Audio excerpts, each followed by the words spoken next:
चुनाव प्रचार में दिखे गंभीर, संसद में बीजेपी नेताओं पर जमकर चलाए जुबानी तीर। लेकिन इन सब के बावजूद भी पश्चिम बंगाल के बहरामपुर से हार गए कांग्रेस नेता अधीर। यूं तो चुनाव नतीजे कई दिग्गजों को झटका देने वाले साबित हुए, लेकिन कांग्रेस के वरिष्ठ नेता अधीर रंजन चौधरी की हार के बाद अब उनका राजनीतिक करियर ही सवालों के घेरे में। साल 1999 से राज्य के बहरामपुर से सांसद अधीर रंजन चौधरी को इस बार टीएमसी उम्मीदवार यूसुफ पठान के हाथों शिकस्त का सामना करना पड़ा।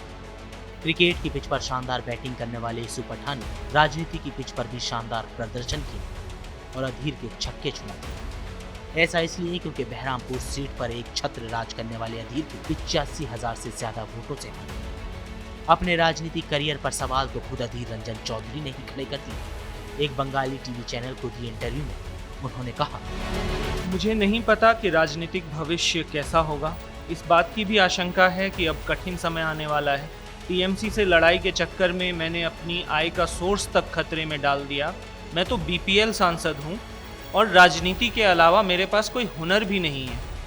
जाहिर तौर पर आने वाले दिनों में अब मुश्किल घड़ी आएगी और नहीं पता उससे कैसे पार पाना होगा। नया घर भी ढूंढना होगा क्योंकि मेरे पास तो कोई घर भी नहीं है। अधीर रंजन चौधरी की हार के साथ ही कांग्रेस ने बहरामपुर समेत कांग्रेस का गढ़ कहे जाने वाले मुर्शिदाबाद, मालदा उत्तर समेत अन्य इलाकों से अपनी राजनीतिक पकड़ खो दी। अब सवाल ये उठता है कि आखिर क्यों मिली ये हार और कौन है इसका जिम्मेदार। क्या ममता बनर्जी से दुश्मनी पड़ी भारी?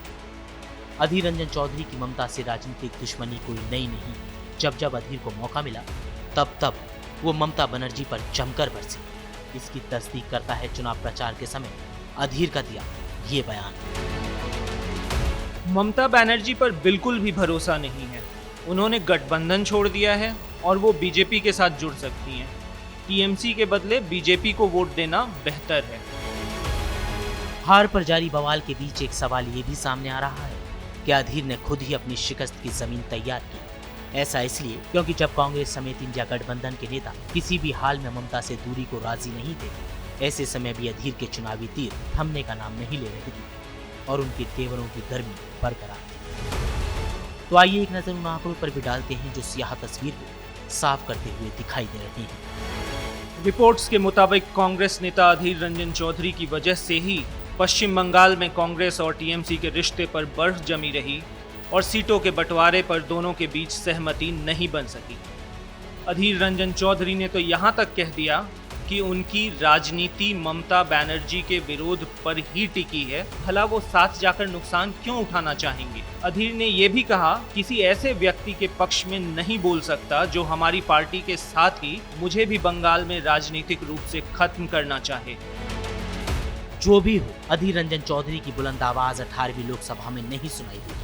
राजनीतिक गलियारों में चर्चाओं का बाजार गर्म है और माना जा रहा है कि कांग्रेस वरिष्ठ नेता को यूं ही रूठने नहीं देगी और उन्हें राज्यसभा भेज सकती है।